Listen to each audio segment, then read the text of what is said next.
تو ہم اس ذات کی طرف رجوع کریں اور ہماری پریشانیاں اللہ تعالیٰ پھر اس طرح ختم کر دیں گے. تو مصیبتیں آتی ہیں، مگر مصیبتیں پریشانیاں اکثر اوقات گناہوں کے سبب سے آتی ہیں. اس وجہ سے انسان مایوس بن جاتا ہے، اعمال چھوٹ جاتے ہیں، انسان ذکر و سلوک میں پیچھے رہ جاتا ہے. اللہ والوں پر جو پریشانی آتی ہیں وہ درجات کو بڑھانے کے لیے آتی ہیں. اب یہ ایک بنیادی بات سمجھنے کے بعد یہ بات ذہن میں رکھیے کہ جب کسی بندے کو جگایا جائے اور وہ پھر بھی نہ جاگے تو پھر غصہ آتا ہے. گھر میں بھی ماں بچے کو جگائے، باپ بیٹے کو جگائے اور وہ نہ جاگے تو غصہ آتا ہے. جب اللہ تعالیٰ بندوں پر پریشانیاں بھیجتے ہیں اور وہ پھر نہیں جاگتے، یہ اللہ تعالیٰ کے غصے کا سبب بنتا ہے. اور پھر اللہ تعالیٰ اس کو دنیا کے اندر عبرت بناتے ہیں. فرماتے ہیں اولا یرون انہم یفتنون فی کل عام مرتن او مرتین ثم لا یتوبون ولا هم یذکرون. کیا یہ نہیں دیکھتے ہر سال میں ایک دفعہ یا دو دفعہ ان پر مصیبتیں بھیجی جاتی ہیں، پھر بھی توبہ نہیں کرتے، پھر بھی نصیحت نہیں حاصل کرتے. تو جب انسان جگانے کے باوجود نہیں جاگتا تو پھر اللہ تعالیٰ اپنے عذاب کا کوڑا بھیجتے ہیں. جب انسان گناہوں میں گھر جاتا ہے پھر اللہ تعالیٰ اس پر ہاتھ ڈالتے ہیں، پھر اس کو جہنم کی آگ میں بھیجتے ہیں. اس لیے فرمایا بلا من کسب سیئۃ، کیوں نہیں جس نے گناہ کیا وَأَحَاطَتْ بِهِ خَطِیئَتُهُ، اور اس کی گناہوں نے اس کا احاطہ کر لیا، فَأُولَٰئِکَ أَصْحَابُ النَّارِ فِيهَا خَالِدُونَ. یہ ہیں آگ میں بھیجے جانے والے، ڈالے جانے والے جو ہمیشہ ہمیشہ وہاں رہیں گے کہ گناہوں نے اس کا احاطہ کر لیا. تو کبھی کبھی گناہ بندے کو گھیر لیتے ہیں. جھوٹ کی زندگی، جھوٹ کی زندگی. اب غلط تعلق ہے کہیں، بندے بندے کے سامنے جھوٹ بول رہا ہے، پردے ڈالتا پھر رہا ہے، اس کے سامنے جھوٹ، اس کے سامنے جھوٹ، اس کے سامنے جھوٹ. حدیث پاک کا مفہوم کہ بندہ جھوٹ بولتے بولتے اتنا جھوٹ بولتا ہے اللہ تعالیٰ فرشتوں کے ذریعے نام اعمال میں کذاب لکھوا دیتے ہیں، جھوٹوں کے دفتر میں نام لکھا جاتا. چھپاتے پھرتے ہیں بندوں سے، پروردگار سے تھوڑا چھپا سکیں گے ان باتوں کو. تو کبھی کبھی انسان اپنی بری عادات کو نہیں چھوڑتا اور گناہوں کے اندر گھر جاتا ہے ان کو چھپانے کی خاطر، اور یہی چیز اس کے لیے مصیبت بن جاتی ہے. پھر ذکر میں ترقی کیسی، سلوک میں آگے بڑھنا کیسا. اب کبھی کبھی اوراد وظائف کر رہے ہیں، ساتھ کبیرہ کبھی مرتکب ہو رہے ہیں. یہ تو ایسا ہی ہوا جیسے گولیاں بھی کھا رہے ہیں اور ساتھ ساتھ زکام کے ہوتے ہوئے برف والا پانی بھی پیتے پھر رہے ہیں، تو زکام کیسے دور ہوگا. اسی لیے ذکر و سلوک میں آنے کے لیے پہلا قدم یہ ہے کہ انسان اپنے گناہوں سے سچی توبہ کر لے. یہ پہلا قدم ہے، یہ پہلا قدم ہم اٹھا لیں. پھر دیکھیے یہ تھوڑی دیر کا مراقبہ ہمارے لیے معلوم نہیں کتنی برکتوں کا باعث بن جائے گا. ہم جو کہتے ہیں نا ہوتا کچھ نہیں، ہمارے مشائخ بڑی اللہ، ان حضرات نے اپنے مشائخ جن کی خدمت میں ہم نے اپنا وقت گزارا، ہم نے ان کی توجہات کو دیکھا. میرے دوستوں، میرے مہربانوں، ہمیں تو جو ملا اپنے مشائخ کی توجہ سے ملا. اپنا عمل کچھ نہیں، اپنی محنت کچھ نہیں. 100% اگر کہیں کہ ان کی توجہات سے ملا تو ہم مسجد میں بیٹھ کر بھی سچ بولنے والے ہوں گے. ان کی توجہ سے ملا، اور ہم تو ویسے بھی فضلی ہیں کہ ہمارا تعلق ماشاءاللہ خانقاہ فضلیہ سے، تو ظاہر میں بھی فضلی ہیں اور سچی بات ہے ویسے بھی فضلی ہیں. جو ہوا ہے اللہ کا فضل ہی ہوا ہے، اور اب بھی یہاں سے اللہ کا فضل مانگنے ہی آئے بیٹھے ہیں، اللہ کا فضل مانگنے ہی آئے بیٹھے ہیں. تو اس لیے جب ہم گناہوں کو چھوڑ دیں گے خود بخود اوراد و وظائف کے توجہات کے جو اثرات ہوں گے وہ دل کے اوپر آنے شروع ہو جائیں گے. ہمارے حضرت خواجہ احمد سعید قریشی رحمۃ اللہ علیہ، احمد شرقیہ والے، ان کے حالات زندگی میں حضرت سید وار حسین شاہ رحمۃ اللہ علیہ نے یہ واقعہ لکھا. فرمایا کہ وہ کبھی کبھی پورے شہر کے لوگوں کو توجہ دیتے تھے اور فرماتے تھے کہ بعض دلوں سے فیض ٹکرا کر واپس آتا اور مجھے آواز آتی کہ ہمارے لیے اس دل میں کوئی جگہ نہیں ہے، ہمارے لیے اس دل میں کوئی جگہ نہیں ہے. تو جب دل پہ گناہوں کی میل ہی اتنی چڑھی ہوئی ہو پھر توجہات کیا اثر کریں گی؟ تو اس میل کو اتاریں گناہوں کو چھوڑ کر، سچی توبہ کر کے، پھر دیکھیے اللہ رب العزت کی رحمت کیسے ہمارے دلوں کو سنوارے گی اور کیسے ہمارے دلوں کو بنائے گی۔ اور کبھی کبھی تو انسان مال، ہاں ایک نقطے کی بات عرض کرتا چلوں کہ شیطان انسان کو دو طرح سے ورغلاتا ہے۔ شیطان انسان کو دو طرح سے ورغلاتا ہے، ایک شہوات کے ذریعے سے اور دوسرا شبہات کے ذریعے سے۔ شیطان انسان کو دو طرح سے ورغلاتا ہے، ایک شہوات کے ذریعے سے اور دوسرا شبہات کے ذریعے سے۔ یعنی کچھ تو ایسے ہوں گے کہ وہ شہوات کے گناہوں میں لگے ہوئے ہیں، بد نظری میں، گناہ میں، زنا میں، فلاں میں، یہ شہوات کے گناہ ہیں جو مال سے تعلق رکھتے ہیں یا جمال سے تعلق رکھتے ہیں۔ دنیا میں دو ہی چیزوں کے اسیر ہیں نا، کچھ مال کے اسیر ہوں گے، کچھ جمال کے اسیر ہوں گے۔ تو شہوات کے ذریعے سے شیطان بہکاتا ہے، اور جن پر شہوات غالب نہیں آتی، قابو میں رہتے ہیں، ان کو شبہات کے ذریعے سے بہکاتا ہے۔ مثلا جی یہ مراقبہ سنت سے ثابت ہے، جی یہ بیعت واقعی ضروری ہے، جی یہ پیری مریدی اس وقت بھی تھی، اس قسم کی باتیں شبہات والی ذہن میں ڈالے گا۔ اور یہ شک ایسی بری بلا ہے کہ یہ انسان کے اعمال کی بنیاد کو ہلا کے رکھ دیتی ہے۔ اس لیے قرآن پاک میں ابتدا سے ہی کہہ دیا ذالک الکتاب لا ریب فیہ ھدی للمتقین۔ ھدی للمتقین بعد میں کہا، پہلے کیا کہا؟ کیونکہ شک کے ساتھ پڑھو گے تو پھر ہدایت نہیں ملے گی۔ نبی علیہ السلام نے دعا مانگی، اللہم انی اعوذ بک من الشک والشرک والشقاق والنفاق وسوء الاخلاق۔ تو شرک سے بھی پہلے شک سے پناہ مانگی۔ یہ شک بڑی بری بات، اتنی بری کہ بندے کے ایمان کو بھی ضائع کر کے رکھ دیتی۔ تو دین اسلام کی باتوں میں شک، جی یہ مولویوں کی بنی ہوئی باتیں ہیں جی، یہ آپس میں بناتے رہتے ہیں جی، کرتے رہتے ہیں جی، یہ بھی کون سا ضروری ہے جی۔ شک ہو گیا، ہماری جی کہاں ہماری سنتا جی، مانگ مانگ کے جی عمر گزر گئی، ہماری تو سنتا ہی نہیں۔ تو یہ شک کے ذریعے سے یا شبہات کے ذریعے سے یا شہوات کے ذریعے سے شیطان انسان کو بہکا دیا کرتا ہے۔ تو انسان پر مصیبتیں اللہ تعالیٰ بھیجتے ہیں، کبھی گناہوں کی وجہ سے تاکہ یہ باز آ جائے، اور کبھی اس کو اپنے قریب لانے کے لیے۔ اور اس کا ایک ہی حل ہے کہ ہم اپنے گناہوں کو چھوڑ کر اپنے پروردگار کی طرف قدم آگے بڑھائیں۔ اب شیطان مایوس کرتا ہے، کہتا ہے تو نہیں چھوڑ سکتا۔ بھئی ہم نہیں چھوڑ سکتے تو پروردگار تو چھڑوا سکتے ہیں نا۔ بھئی ہم اگر نہیں بچ سکتے تو پروردگار تو بچا سکتے ہیں نا۔ تو پروردگار عالم ہمیں بچا لیں گے جب ہم سچی توبہ کریں گے۔ حضرت اقدس تھانوی رحمۃ اللہ نے عجیب نقطہ لکھا ہے، فرماتے ہیں جو بندہ گناہ کر بیٹھے مگر اللہ سے دعائیں مانگے، اللہ بچا لے، میں بچنا چاہتا ہوں، روئے دھوئے معافیاں مانگے، پھر گناہ کر بیٹھے، پھر روئے دھوئے معافیاں مانگے، فرمایا ساری زندگی اسی طرح کرتا رہے، اللہ تعالیٰ قیامت کے دن اس کو کھڑا کریں گے، فرمائیں گے میرے بندے تو گناہوں سے بچا کیوں نہیں؟ کہے گا یا اللہ ہر وقت معافیاں مانگتا تھا اور کہتا تھا اللہ بچا لے، میں تو دعا ہی کر سکتا تھا۔ اللہ تعالیٰ فرمائیں گے واقعی تو نے دعا مانگی، تیری دعا کو قبول کر کے سب گناہوں کو ہم نے معاف فرما دیا۔ تو جب گناہ سرد ہو جائے تو معافیاں مانگے، روئے دھوئے اپنے رب کو منائے۔ الندم توبۃ، ندامت توبہ، تو دل میں نادم ہو اور اپنے رب کو منانے کی کوشش کرے، اسی وقت دیر نہ کرے۔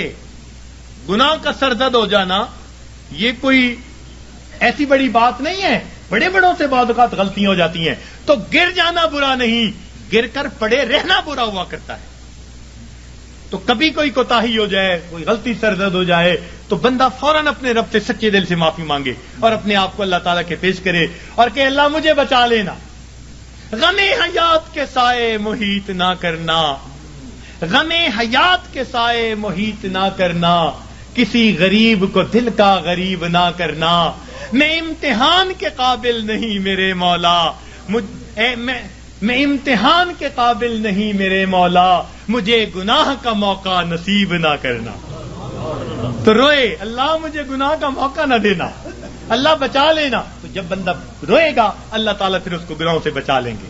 راوے بصری اللہ کی نیک بندی بڑی پیاری دعا مانگتی تھی، کہتی تھی اے اللہ جو آسمان کو زمین پر گرنے سے روکے ہوئے ہے اللہ شیطان کو مجھ پر مسلط ہونے سے روک دے. اے اللہ جو آسمان کو زمین پر گرنے سے روکے ہوئے ہے اللہ شیطان کو مجھ پر مسلط ہونے سے روک دے. تو جب ہم اس طرح اپنے آپ کو پیش کریں گے اللہ تعالیٰ گناہوں سے حفاظت فرما لیں گے، ہمیں معاف فرما دیں گے. تو ہم اللہ تعالیٰ سے گناہوں کی معافی مانگیں، پھر دیکھیے اللہ تعالیٰ کیسے مہربانی فرماتے ہیں. سچی توبہ کریں، پھر اس کے بعد تھوڑے معمولات بھی کریں گے تو ان کے اثرات ہم پر بہت زیادہ مرتب ہو جائیں گے. تو یہ آج کے اس وقت میں دلوں میں عہد کر لیجئے کہ اللہ ہم نے آج تک جو گناہ کیے ہم ان سے سچی معافی مانگتے ہیں اور آئندہ نیکوکاری پرہیزگاری کی زندگی کا دل میں عہد کرتے ہیں، ارادہ کرتے ہیں. پھر دیکھیے پروردگار اس پر کیا رحمت فرماتے ہیں. اور اللہ تعالیٰ سے راتوں کو اٹھ کر اپنے گناہوں کی معافی مانگیے، تنہائیوں میں معافی مانگیے. حضرت مفتی محمد شفیع رحمۃ اللہ علیہ نے ایک عجیب بات اپنی تفسیر میں لکھی ہے. فرماتے ہیں کہ قرآن پاک کی ایک آیت ہے مَن یعمل سوءًا یجز بہ، جس بندے نے بھی گناہ کیا اس کو اس کا بدلہ ملے گا. تو فرماتے ہیں کہ اس میں استثناء کسی کا نہیں. مَن یعمل سوءًا یجز بہ، پکی بات ہے، جس نے بھی گناہ کیا اس کو اس کا بدلہ ملے گا، سزا ملے گی. تو فرماتے ہیں کہ اس کا مطلب یہ ہوا کہ ہم جتنے گناہ کر چکے ہیں ہمیں ہر گناہ کے بدلے سزا ضرور ملنی ہے. فرماتے ہیں اب یہ سزا دو طرح کی ہے، سمجھنے والا نقطہ. اب یہ سزا دو طرح کی ہے. ایک تو یہ کہ ہم اس دنیا میں ندامت اور شرمندگی کی آگ میں جلیں، دل میں کڑھیں، اللہ غلطی کر بیٹھے معاف کر دے، یہ بھی آگ میں جلنا ہے. یہ بھی دل میں آگ لگی ہوئی ہے، اللہ معافی دے دے، اللہ پریشان ہوں، معافی مانگتا ہوں، توبہ کرتا ہوں. فرمایا یا تو یہ بندہ سچی توبہ کے ذریعے دنیا کی ندامت کی آگ میں اپنے آپ کو جلا لے، اگر نہیں تو قیامت کے دن اللہ جہنم کی آگ میں ضرور جلائیں گے. اب ہمارے لیے آسان راستہ یہی ہے کہ دنیا میں ہی معافی مانگے، ہر گناہ کے بدلے معافی. اللہ جو گناہ یاد ہیں ان کی بھی معافی، جو نہیں یاد ہم ان کی بھی معافی مانگتے ہیں. تو اللہ تعالیٰ سے اس کی معافی مانگے، پھر دیکھیے اللہ تعالیٰ کتنے خوش ہوتے ہیں. اور اللہ تعالیٰ تو رحمت کے وعدے فرماتے ہیں. حدیث پاک میں آتا ہے کہ جب شیطان نے بہکانے کے لیے قسمیں کھائیں اور کہا کہ اے اللہ میں تیرے بندوں کو بہکاؤں گا دائیں سے بائیں سے آگے سے پیچھے سے، وَلَا تَجِدُ أَكْثَرَهُمْ شَاكِرِينَ، اللہ یہ اکثر تیرے ناشکرے ہوں گے. تو اس وقت فرشتوں کو بڑی حیرت ہوئی، کہنے لگے اے اللہ اولاد آدم کے لیے تو مشکل بن گئی. پوچھا کیسے؟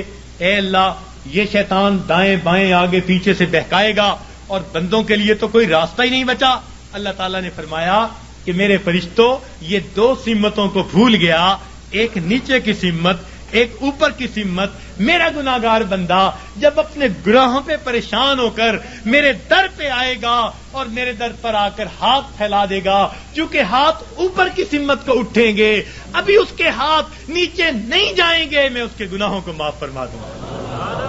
اور جب میرا بندہ اپنے گناہوں سے پریشان ہو کر اپنے سر کو سجدے میں ڈال دے گا، کیونکہ نیچے کی سمت سے شیطان اثر انداز نہیں ہو سکتا، میرا بندہ ابھی سر نہیں اٹھائے گا، میں اپنے بندے کے گناہوں کو معاف فرما دوں گا. تو شیطان نے ایک قسم کھائی تھی فَبِعِزَّتِكَ، اللہ تیری عزت کی قسم میں تیرے بندوں کو بہکاؤں گا. اللہ تعالیٰ نے اس کے جواب میں فرمایا شیطان مردود تو قسمیں کھاتا ہے میرے بندوں کو بہکانے کے لیے، ورغلانے کے لیے. ذرا میری بات بھی سن لے کہ میرے بندے بتقاضائے بشریت گناہ کرتے رہیں گے اگر اپنی موت سے پہلے سچی معافی مانگیں گے. فَبِعِزَّتِي وَجَلَالِي، مجھے اپنی عزت کی قسم، مجھے اپنے جلال کی قسم، میں ان کی توبہ کو قبول کر لوں گا.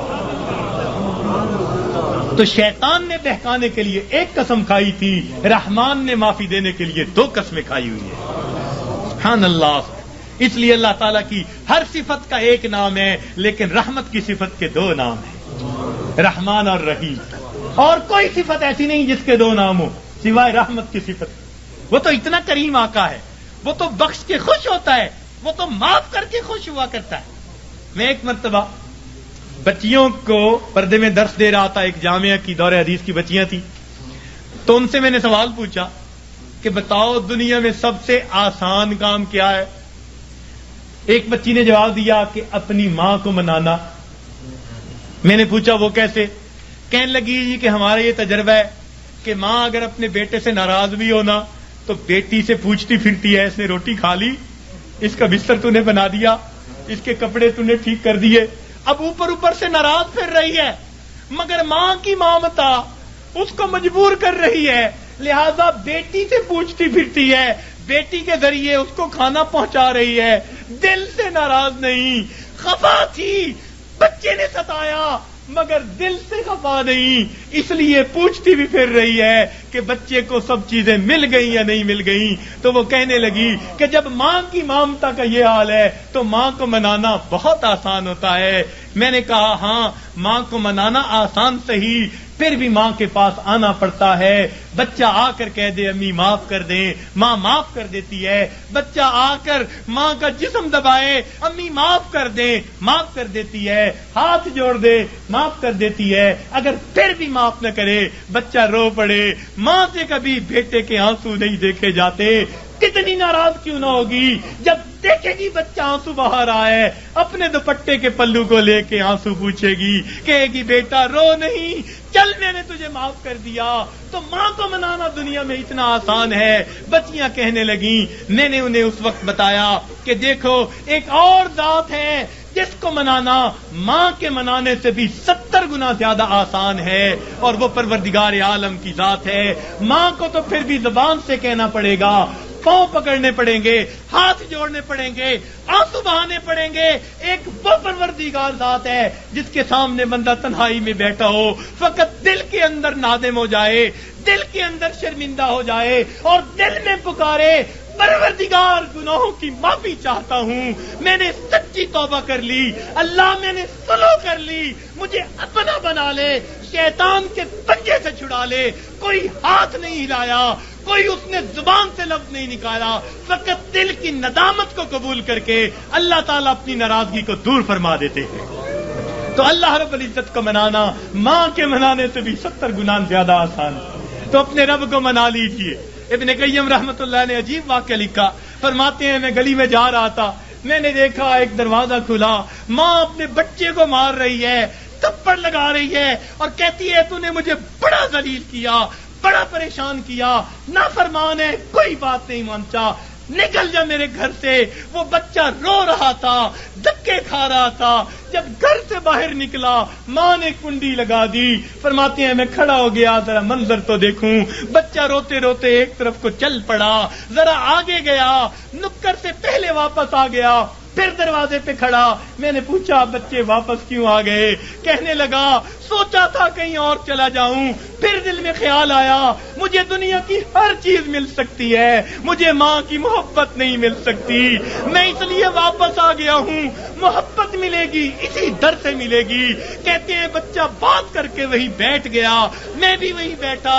بچے کو نیند آئی، اس نے دہلیز پہ سر رکھا سو گیا. کافی دیر گزری، ماں نے کسی وجہ سے دروازہ کھولا، ضرورت کے لیے باہر جانا چاہتی تھی، بیٹے کو دیکھا دہلیز پہ سر رکھے سو رہا ہے. اٹھایا، کیوں دہلیز پہ سر رکھے سو رہے ہو؟ امی مجھے دنیا میں کوئی دوسری ماں نہیں مل سکتی، میں اس دہلیز کو چھوڑ کے کیسے جاؤں؟ فرمایا بچے کے الفاظ سے ماں کی آنکھوں سے آنسو آ گئے. بچے کو سینے سے لگا لیا، میرے بیٹے جب تیرا یقین ہے اس گھر کے سوا تیرا گھر کوئی نہیں، میرے در کھلے ہیں، آ جا، میں نے تیری غلطیوں کو معاف کر دیا.